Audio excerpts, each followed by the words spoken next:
Hello everyone, welcome back to Archmage Raven. Today I'm doing something different for you guys. I'm gonna be doing a kind of like coverage video of Shadow of War, which is a new game that came out about 2 weeks ago.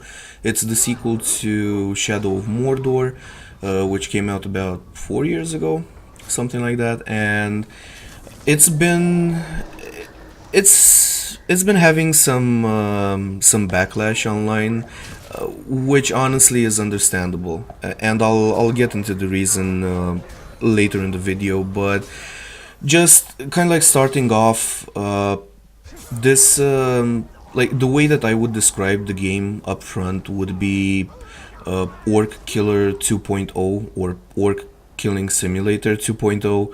Uh, Basically, it's the exact same game as before Shadow of Mordor with some minor improvements in two aspects, the Nemesis system and the skill system. Other than that, it's pretty much the same game. They've added some stuff like being able to socket weapons and armor and whatnot, but overall you're looking at basically the same game, the same combat system, with some variations here and there depending on the skills that you level up.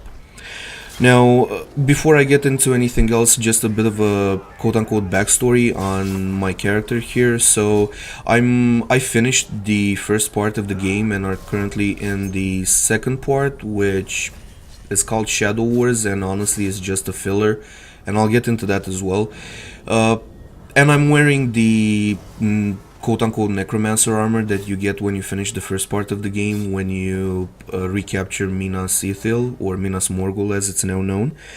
And I'm full level 60. The armor is level 60 as well. It took me about 8 hours to actually level the armor up because I was highly unlucky with the orc drops, if you get my meaning. So I had a hard time finding the correct orcs needed for the challenges for each piece of the set.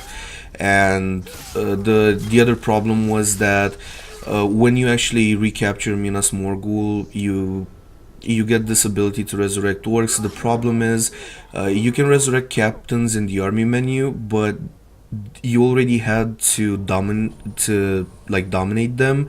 They had to be yours to begin with, and when they die, they don't have to lose their heads. Now, I'm not talking metaphorically, I'm talking literally. If they actually lose their head when they die, if they're decapitated or something like that, you can't resurrect them. So that's another reason why it took me so long to actually get the armor leveled up. But anyway, that's kind of like the backstory. I have full gems socketed, the highest level gems, 3 red on the weapons, 2 green on the armor and cloak, and 1 white on the rune for the ring, and all of the skills. And since I mentioned that they improved on the skill system, just wanted to touch a bit upon that as well. Basically, they created the skill system in such a way that every skill that you unlock has between 2 to 3 variations. Sometimes those variations can change the skill drastically. Sometimes it's just something like, I don't know, you have a fire skill and you can change it to a poison skill, but other than that it remains exactly the same. So they did improve on that. It's very enjoyable, especially since you can respec on the fly in case you need it for a specific captain. Let's say you mainly work with fire skills, but the captain is not vulnerable to that. He's vulnerable to poison. Before you engage him, just go into the character menu, respec into like the poison skills or something like that, and just kick his ass. So that's how it goes, which I think was a cool addition to the game. But overall, I think the actual main focus or system of the game is the Nemesis system. They improved tremendously on that. You no longer have just a couple of variations of orcs. You have an insane amount of randomly generated orcs. High, like very many personalities, traits, weaknesses, things that they do, things that you can do to them. The ways that you interact with the orcs through the nemesis system is insane. Like you can make them deranged, you can make them maniacs, you can shame them out of existence, you can send them off to ambush other orcs, kill other orcs. They can ambush you, which I thought was very cool. Basically, you just go about your day killing the grunts, and then I don't know, if you try to sneak to kill someone, all of a sudden a ambusher orc in your area will show up and start a fight with you. So I think they really did an awesome job with the nemesis system. I would have liked even more, and I know that may sound entitled, but honestly, since there's nothing else in the game to do than mindlessly slaughtering and killing orcs, I think they should have went even more out of their way on like improving the nemesis system even more. And there's a reason I say that, because there's nothing else to do in the game other than that. So if you're not constantly playing around with the captains and war chiefs, you're just killing grunts. So that can be enjoyable for an hour or two per session maybe, but after that you kind of ask yourself, what the hell am I doing with my life? Why am I spending time in this game? Now, we're I'm kind of getting into spoiler territory now, because I'm reaching the point where like the main reason I use this footage is actually coming up, and this is kind of like the quest and the quest chains. So within the game, you have about 3 to 4 quest chains that you can do, which are cool and interesting sometimes. And other than that, you have some collectibles. Now, during one of those chain quests, you meet an orc called Zog the Eternal.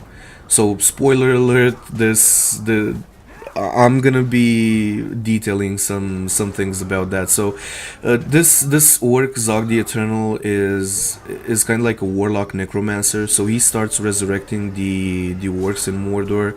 He tries to summon the Balrog that you awoken when you created the second One Ring with Celebrimbor, and you have some cool fights with him. Eventually, you kill him like, I don't know, 2 to 3 times until he's properly dead. The problem is he's not actually properly dead, because you can meet him apparently through the Nemesis system even after the quest has been completed, which is something that happened to me while I was recording this footage. So after I kill this guy, Zog the Eternal shows up, and it I think this highlights exactly what I mean, that the Nemesis system is the main focus and the most interesting part of the game. There's I did not expect for Zog to actually, I didn't expect for me to encounter him again, and this is because for me it seemed like, because I'm accustomed to every other type of game where once a quest is done, it's done. Here apparently it's not so. The Nemesis system can bring some works back in different ways. Sometimes they're messed up, sometimes they're the same. They just cheat to death, and yeah, this is the guy. Little mind of yours struggling to understand what's happening. But I killed him. No! Death was but a minor. No! I like how he says no! I am your better, Italian. You will never see the end of Zog. Yeah, so that's pretty much self-explanatory by the name Zog the Eternal. You're never gonna see the end of him. Uh, he's really cool. I really like his character, and to be honest, when he says that he's our better, I believe him, and that's mainly because you can't actually use your raise undead power. Ooh, Matrix. You can't actually use your raise undead power to raise captains while like in game, but he can. He actually resurrects the captain I just killed. As you can see, he's like beyond the wall there. And here I thought you were already dead and rotting. Yeah, so he can do that. Unfortunately, we can't. The only way that you can actually resurrect works is through the army menu. If you kill the captain and you're sitting next to him and you use your raise dead power, it's not gonna raise the captain, unfortunately. Which honestly I would have liked, but I don't know. It's a design decision. So anyway, uh, the I hope you guys understand why I'm saying that the Nemesis system is the main focus and killing works is uh, everything that's consistent in the game and everything else is filler. And because of that, I want to get into like the Shadow Wars aspect and why I think it was created. So if you guys don't know, Shadow Wars is like half of the game, honestly. Especially if you haven't prepared for it, it basically it's gonna take up half of your playtime. It's it's a part of the game where you don't do anything other than try to level up orcs and assign them to your strongholds and then defend the strongholds. So you defend the strongholds about 20 times, something like that. Uh, the stronghold system, yeah, it's a welcome addition, but not that impressive. So honestly, they should have made Shadow Wars possibly into something else, not just defending your strongholds. But I think the reason why it's there, so the sole reason why Shadow Wars is there is to make you go into the market and take advantage of the microtransactions. Now, honestly, I do not support the microtransactions in any way, especially in a fully priced game.